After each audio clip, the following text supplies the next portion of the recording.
বাঁধ ভেঙে সন্দ্বীপ ও আনোয়ারায় পানিবন্দী মানুষ, বিদ্যুৎ বিচ্ছিন্ন অনেক এলাকা, বৃষ্টি জোয়ারের প্রভাবে বন্দরনগরীতে দুর্ভোগ। কলেজের স্টুডেন্টরা আসা যাওয়া করতে একটু ভোগান্তির মধ্যে সৃষ্টি হয়। কষ্টতর মানে শুরু আছে, শেষ নাই।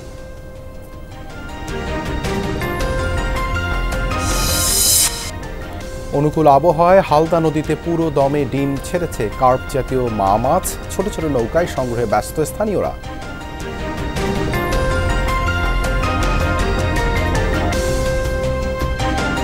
চট্টগ্রামে দিনভর বৃষ্টি ব্যাহত হয়েছে নগর জীবন। বেড়ি বাঁধ ভেঙে প্লাবিত হয় সন্দ্বীপ ও আনোয়ারা উপজেলার বহু গ্রাম, কোথাও কোথাও বিচ্ছিন্ন হয়ে যায় বিদ্যুৎ সংযোগ। বৈরী আবহাওয়ায় কক্সবাজার ও 3 পার্বত্য জেলায়ও ব্যাহত হয় জনজীবন। পাহাড় ধসের শঙ্কায় সতর্ক অবস্থানে রয়েছে প্রশাসন।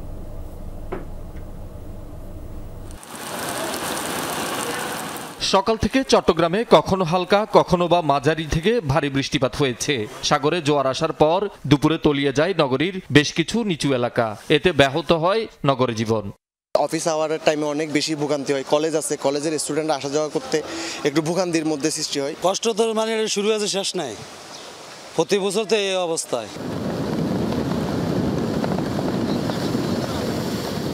দিনভর সাগর ছিল উত্তাল, বড় বড় ঢেউ আছড়ে পড়ে তীরে। বঙ্গোপসাগরে অবস্থানরত লাইটারের জাহাজ, মাছ ধরার নৌকা ও ট্রলার উপকূলে এসে আশ্রয় নেয়। তবে সতর্কতা উপেক্ষা করে অনেকে যাচ্ছেন পতেঙ্গা সমুদ্র সৈকতে। বেশি ভালো লাগতেছে না, আমি জানতাম না যে এই পরিমাণ পানির স্রোত আসবে। আমি যখন ছবি তুলতে গিয়েছি, আমার পেছন থেকে পানি ধাক্কা দিয়ে আমি পড়ে যাওয়ার পরেই মানে আহতটা হয়েছি। সুনামি, ঘূর্ণিঝড়, বিভিন্ন ঘূর্ণিঝড় সময় আমরা আসি দেখি, এগুলা সবসময় এরকম মানে উত্তাল থাকে। সাগর পাড়ে যেভাবে আসি মানুষ উপভোগ করতে যায়, এগুলো তো উপভোগের জিনিস না।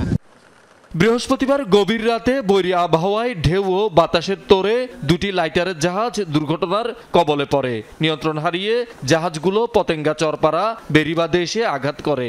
এতে ক্ষতিগ্রস্ত হয় দুটি জাহাজই। বাতাসের চাপে এবং ঢেউয়ের ধাক্কার কারণে এসে একদম ঘাটের উপরে, চরপাড়া ঘাটের উপরে আশ্রয় পড়ছে। বেড়িবাঁধের সাথে বেজে গেছে, বল্লকর উপর উড়ে গেছে, দুইটা জাহাজ অবস্থা খারাপ হয়ে গেছে। তীব্র স্রোত আর বাতাসের কারণে জলোচ্ছ্বাস ছিল বেশি, এখানে এসে আশ্রয় পড়ছে। এখানে এদিকে টানা বৃষ্টি আর সাগরের পানি স্বাভাবিকের চেয়ে বৃদ্ধি পাওয়ায় আনোয়ারা ও সন্দ্বীপ উপজেলার বিস্তীর্ণ এলাকা প্লাবিত হয়। এখনো বিদ্যুৎ বিচ্ছিন্ন সন্দ্বীপের অনেক এলাকা। কক্সবাজারও দিনভর সাগর উত্তাল, উপচে পড়েছে বহু ঝাউগাছ। ভাঙন দেখা দিয়েছে মেরিন ড্রাইভ সড়কের বিভিন্ন অংশে। এমন দুর্যোগপূর্ণ পরিস্থিতিতেও পর্যটকরা মেতে উঠেন আনন্দ উল্লাসে। উত্তাল সমুদ্র তো সবসময় থাকে না, যদি শীতকালে আসা হয় দেখা যায় যে নর্মাল শান্ত সমুদ্র পাওয়া যায়। বৃষ্টির দিনে আমরা ভিডিও সৌন্দর্যটাকে উপভোগ করতে এসেছি। সমুদ্রে যেতে পারছি না বা দূর থেকে দেখছি সমুদ্রকে, কিন্তু ওই সমুদ্র দেখার একটা আনন্দ রয়েছে, আমার মনে ভয়ও রয়েছে। খাগড়াছড়িতে দিনভর থেমে থেমে বৃষ্টি হচ্ছে। ভূমিধসের শঙ্কায় পাহাড়ের পাদদেশে অবস্থানরতদের সতর্ক করে করা হচ্ছে মাইকিং।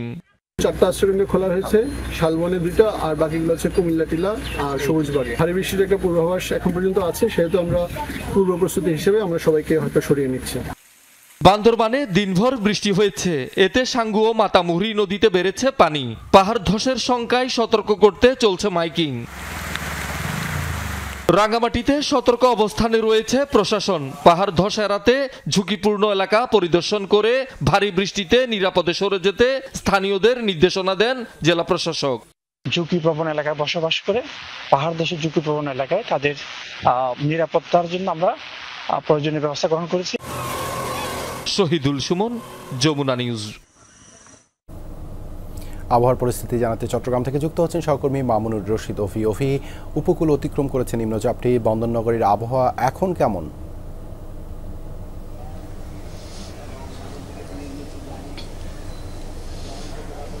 দেবাশিস, এখন পর্যন্ত কিন্তু আমরা দেখতে পাচ্ছি বৃষ্টিপাত হচ্ছে, কিছুক্ষণ পরপর থেমে থেমে কিন্তু বৃষ্টিপাত হচ্ছে। এবং আমি যদি বলি আবহাওয়া কিন্তু গতকাল রাত থেকে কিন্তু একেবারেই বৈরী আবহাওয়া হয়েছে চট্টগ্রামের। ফলে পাহাড় ধসের যে একটি সংখ্যা রয়ে গেছে, সেই জায়গা থেকে জেলা প্রশাসনের পক্ষ থেকে পাহাড়ের পাদদেশে যে সমস্ত ঝুঁকিপূর্ণভাবে মানুষজন বসবাস করছে তাদেরকে সরিয়ে নেওয়ার জন্য বিভিন্নভাবে মাইকিং করা হচ্ছে, তাদেরকে সতর্ক করা হচ্ছে যাতে করে আগে থেকে নিরাপদ স্থানে তারা যেন আশ্রয় কেন্দ্রগুলো জায়গাগুলোতে সেখানে যায় মানুষজনের যাতে কোনো ধরনের প্রাণহানি না ঘটে সেজন্য কিন্তু মানুষজনদেরকে আসলে বিভিন্নভাবে বলা হচ্ছে তারা যেন সরে যায়। কারণ এর আগেও আমরা দেখেছি যখন চট্টগ্রামে বিশেষ করে ভারী বৃষ্টিপাত হয় টানা 3 থেকে 4 দিন, তখন কিন্তু পাহাড় ধসের কারণে কয়েকজন মানুষের প্রাণহানির ঘটনাও ঘটেছে, আহত হয়েছে, নিহত হয়েছে। ফলে কোনো বৃষ্টিপাত হলে চট্টগ্রাম জেলা প্রশাসন থেকে শুরু করে বিভিন্ন পর্যায়ে যে সমস্ত সেবা সংস্থাগুলো আছে তারা সর্বোচ্চ চেষ্টা করেন তাদেরকে সতর্ক করার জন্য, তারা যেন আশ্রয় কেন্দ্রগুলো রয়েছে সেখানে তারা যায়। এবং আমরা স্থানীয়দের সাথে কথা বলেছি, তারাও আসলে বলছিলেন জীবনের ঝুঁকি নিয়ে তারা সেখানে বসবাস করেন। এই জায়গাগুলোতে যাবার কোনো জায়গা না থাকার কারণে এই জায়গাগুলো তারা একেবারে আশ্রয় হিসেবে বেছে নিয়েছেন। ফলে তাদের দাবি তাদেরকে যেন একটি জায়গায় পুনর্বাসন করা হয়। প্রতি বছর বর্ষা যখন আসে তখন এই বিষয়টি নিয়ে বেশ তৎপর হতে দেখা যায় প্রশাসন পক্ষ থেকে। এর আগে কিন্তু আমরা দেখেছি সারা বছরই একেবারেই লাপাত্তা থাকে বা কোনো ধরনের ব্যবস্থা গ্রহণ করা হয় না, শুধুমাত্র নামমাত্র কয়েকটি মিটিং করা হয়। ফলে এই বিষয়গুলো নিয়ে কখনো নজরদারি করা হয় না। সে কারণেই মানুষজন এটি নিয়ে অনেক বেশি ক্ষোভ প্রকাশ করছিলেন এবং তাদের পক্ষ থেকে দাবি করা হচ্ছে এটি যেন দ্রুত সময়ের মধ্যে একটি সমাধান করা যায়। প্রতি বছর বর্ষার মৌসুম আসলে যেন এই বিষয়গুলো নিয়ে তৎপর না থেকে সারা বছর ব্যাপী একটি সুষ্ঠু স্থায়ী সমাধান দরকার, সেই বিষয়গুলো নিয়ে কিন্তু তাদের পক্ষ থেকে বারবার বলা হচ্ছে। এবং এখন পর্যন্ত যদি বলি চট্টগ্রামে প্রত্যেকটি জায়গায় একেবারে বিশেষ করে বৃষ্টি হওয়ার কারণে জনজীবনে কিন্তু অনেকটা ব্যাঘাত ঘটছে। যেহেতু আজকে ছুটির দিন সে কারণে যারা ঘর থেকে বের হচ্ছেন তাদেরকে কিন্তু বিভিন্ন সমস্যার সম্মুখীন হতে হচ্ছে। রাস্তাঘাট থেকে শুরু করে বিভিন্ন জায়গায় সড়কগুলোতে পানি উঠেছে বেশ কিছু জায়গায়। ফলে মানুষজনের একেবারে জনভোগান্তি তৈরি হচ্ছে। যারা আসলে রাস্তায় বের হচ্ছেন যান চলাচলের ক্ষেত্রে আমরা দেখেছি ব্যাঘাত ঘটছে, কিছু জায়গায় যানবাহন চলতেও হিমশিম খেতে হচ্ছে। ফলে সবকিছু মিলিয়ে বলা যায় এই যে বৃষ্টির কারণে বৈরী আবহাওয়ার কারণে চট্টগ্রামে মানুষের জনজীবনে একটু ব্যাঘাত ঘটছে এবং বিশেষ করে পাহাড়ের যে সমস্ত জায়গাগুলো রয়েছে আকবর্ষা, লালখান বাজার সহ বিভিন্ন যে সমস্ত জায়গাগুলো সেইখানে মানুষজন বলা যায় কি ঝুঁকিপূর্ণভাবে তারা আসলে বসবাস করছে এবং প্রশাসনের পক্ষ থেকে তারা মাইকিং করছেন, তাদেরকে সতর্ক করা হচ্ছে যেন তারা যেই আশ্রয় কেন্দ্রগুলো রয়েছে সেখানে যেন তারা খুব দ্রুত সময়ের মধ্যে সেখানে যায়, প্রাণহানি যাতে না ঘটে সেই বিষয়গুলো নিশ্চিত করা হচ্ছে। দেবাশিস, ধন্যবাদ অভি যুক্ত হবার জন্য। সারা দেশেই বৃষ্টি হচ্ছে এবং সে খবর আমরা জানাচ্ছিলাম, চট্টগ্রামের বৃষ্টি পরিস্থিতির খবর জানাচ্ছিলাম। এবারে কক্সবাজারে যেতে চাই, যুক্ত হচ্ছেন সহকর্মী এহসান আল কুতুবী। এহসান, উপকূলের আবহাওয়া পরিস্থিতি জানাবেন, কোথাও কি ক্ষয়ক্ষতি হয়েছে?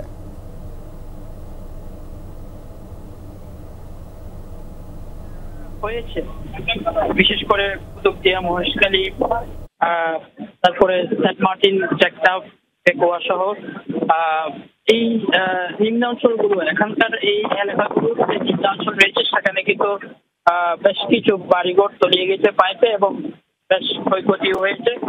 বিশেষ করে বেড়িবাঁধের কারণেই মূলত এসব এলাকায় পানি, জোয়ারের পানি বৃদ্ধি পাওয়ার কারণেই মূলত এসব এলাকায় পানি ঢুকেছে। এসব এলাকার যেসব এলাকা বিশেষ করে কুতুবদিয়া এবং টেকনাফ আর হচ্ছে যে মহেশখালী, এই 3টি এলাকার জন্য 5 টন করে চাল বরাদ্দ দেওয়া হয়েছে প্রত্যেকটা উপজেলাতে। এবং ইতিমধ্যে গতকালকে একজনের মৃত্যু হয়েছে পানিতে ডুবে। আর হচ্ছে সেন্ট মার্টিন তো এমনিতেই ওখানে কোনো বেড়িবাঁধ নাই, ওখানে কিন্তু এবার যে পরিমাণ জলবদ্ধতা সৃষ্টি হয়েছে এবং জোয়ারের পানি বৃদ্ধি পাওয়ার কারণে যে পরিমাণ মানুষের ঘর বাড়ি নষ্ট হয়েছে এটা কিন্তু আগে কখনো দেখেনি সেন্ট মার্টিনের মানুষ। সবকিছু মিলিয়ে গতকাল এবং আজকে প্রচুর পরিমাণে যে মানুষের ঘর বাড়ি নষ্ট হয়েছে এবং জলবদ্ধতা সৃষ্টি হয়েছে, সেটি যদি এখন কিন্তু বৃষ্টি নেই, দুপুর থেকে আমরা বৃষ্টি দেখছি না। আর যদি এই অবস্থা থাকে তাহলে পানি নাম শুরু করবে এবং যারা বাড়িঘর ছেড়ে নিরাপদ আশ্রয়ে গিয়েছিলেন তারা কিন্তু আবার ফিরে আসবে। ধন্যবাদ এহসান যুক্ত হবার জন্য। চট্টগ্রাম জিয়া স্মৃতি জাদুঘর পরিদর্শন করেছেন সংস্কৃতি বিষয়ক উপদেষ্টা মোস্তফা সরোয়ার ফারুকী। বিকেলে নগরীর কাজীর দেউরি এলাকায় জাদুঘরটি পরিদর্শন করেন তিনি। এ সময় উপদেষ্টা বলেন, গত 15-16 বছর ধরে অযত্নে পড়ে থাকা স্থাপনাটি সংস্কারের উদ্যোগ নেওয়া হয়েছে। গত বছরের চেয়ে দ্বিগুণ পরিমাণ বাজেট বরাদ্দ রাখা হয়েছে। আগামী 5-6 মাসের মধ্যেই সংস্কারের ফলাফল দৃশ্যমান হবে বলে জানান তিনি। এ সময় সেখানে উপস্থিত ছিলেন এবি পার্টির সাধারণ সম্পাদক ব্যারিস্টার আসাদুজ্জামান ফুয়াদ।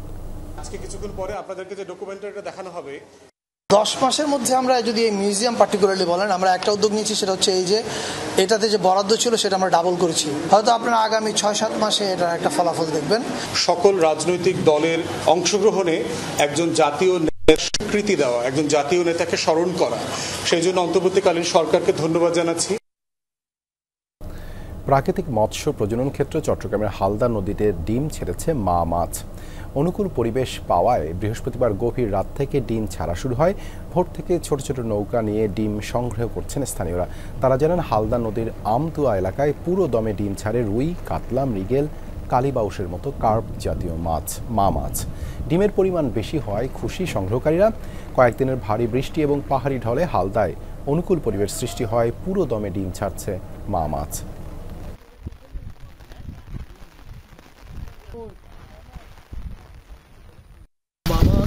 পুরো দমে ডিম ছেড়েছে। ঝড়ের সাথে সাথে সেই ডিম হালদার নদীর বিভিন্ন অংশের মধ্যে ছড়িয়ে পড়ে। আমরা সরাসরি কথা বলে দেখেছি প্রত্যেকটা নৌকাতে গড়ে 4 থেকে 5 বালতি ডিম সংগ্রহ করা হয়েছে। মরুভূমির জাহাজ খ্যাত উট এখন চট্টগ্রামে, যা কোরবানি পশুর হাটের বড় আকর্ষণ। দূর দূরান্ত থেকে দেখতে আসছেন দর্শনার্থীরা, তবে বিক্রি হয়নি একটিও। এক একটি উটের দাম 30 লাখ টাকা হাঁকাচ্ছেন বিক্রেতারা। মধ্যপ্রাচ্যের কোনো দেশ কিংবা ভারতের রাজস্থান নয়, এই চিত্র চট্টগ্রামের মজ্জারটেক সিডি আবাসিক পশুর হাটের, যেখানে দেখা মিলছে মরুভূমির জাহাজ খ্যাত উটের। কোরবানি ঈদ উপলক্ষে এসব উট আনা হয়েছে সীমান্তবর্তী জেলা যশোরের বেনাপোলের একটি খামার থেকে। এক একটি উটের উচ্চতা 12 থেকে 15 ফুট। প্রতিটির দাম হাঁকা হচ্ছে 30 লাখ টাকা। এগুলো আনছি একদম ছোট, কিন্তু মাশাআল্লাহ এখন অনেক বড় হয়েছে, মোটা তাজা হয়েছে, কোনো অসুবিধা হয় না। আমাদের দেশের ওয়েদারের সাথে অ্যাডজাস্ট, মানুষের সারাও পাচ্ছে, কাস্টমারও আমাদের সাথে কথা বলতেছে। হজে যাই সৌদি আরবে, ওরা উটগুলো দেখে লাইভে মোবাইলে দেখে। চট্টগ্রামের যারা সন্তানরা আছে তাদের জন্য আনছি, কিন্তু চট্টগ্রামে কার ভাগ্য এই উটগুলো আছে এটা আল্লাহ পাক ছাড়া আমি কিছু জানি না। সবার নজর কাটছে ধূসর বর্ণের রাজস্থানী এসব উট। দূর দূরান্ত থেকে দর্শনার্থীরা আসছেন দেখতে। দেশে সচরাচর দেখা যায় না, তাই ছবি তোলার হিড়িক পড়েছে। এখন নতুন আকর্ষণ উট, তো আমরা নোট আছে তাই দেখতে আসছি। আমি কখনো সরাসরি দেখি নাই, এই গতকালকে অনলাইনে দেখার পর আজকে চলে আসলাম। বাজারে প্রথম আনার কারণে আমরা দূরে তাড়াহুড়া করে দেখে যাতে মিস না হয়। কালকে রাতেও আসি, আজকে সকালেও আসি, ভালো লাগতেছে আর অনেকদিন পর চট্টগ্রামে দেখা জিনিসটা খুব সুন্দর। বাজারে যখন উট আছে এখন সবাই দূর দূরান্ত থেকে মানুষ আসবে, আমার থেকে ভালো লাগতেছে। প্রথমবারের মতো হাটে তোলা এসব উট এখন আকর্ষণের কেন্দ্রবিন্দুতে। পশুর পাশাপাশি দর্শনার্থী ক্রেতাদের জন্য রাখা হয়েছে নিরাপত্তার ব্যবস্থা। বাজারে কোনো সময় আসে নাই, এবার ফার্স্ট ওট আসছে, সেজন্য ক্রেতারা আসতেছে দেখার জন্য। আরও আনকমন জিনিস আসতেছে, ইনশাল্লাহ আরও বড় হবে। আমাদের ওট আসার পর থেকে মানুষের উপচে পড়া ভিড়, এখানে স্বেচ্ছাসেবক টিম সামাল দিতে পারছে না, ওই রকম মানুষ আসতেছে। ইনশাল্লাহ সর্বপ্রথম চট্টগ্রামে ওট এই বাজারে প্রথম। কয়েকদিনের মধ্যে আরও বেশ কয়েকটি উট ও দুম্বা আনার কথা রয়েছে এই হাটে। জোবায়েদ ইবনে শাহাদাত, যমুনা নিউজ, চট্টগ্রাম।